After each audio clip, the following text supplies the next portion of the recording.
This week is National Cleaning Week, and in light of everything going on around us, this week of recognition could not come at a more appropriate time.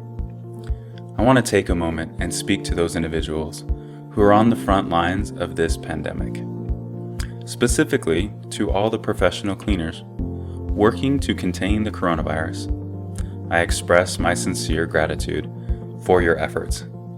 Every time you go out to clean your community and put yourself at risk, I want you to know how heroic you are. Because of you, there are fewer germs to share and spread around. And the consequence of your heroism, individuals are healthier and your community is safer.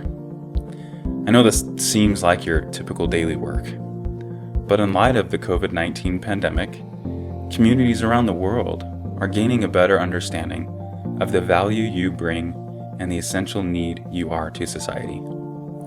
As you continue to battle this virus in the coming weeks ahead, know that you matter and are important. Please remember the best way to take care of your community is to take care of yourself as well. During this difficult and uncertain time, I want to personally reassure you and your team that the CleanTelligent family is here for you. Our employees are happy and able to support your cleaning efforts any way we can. And I am confident that as we literally work through this pandemic, our industry will come out stronger and more recognized than ever before.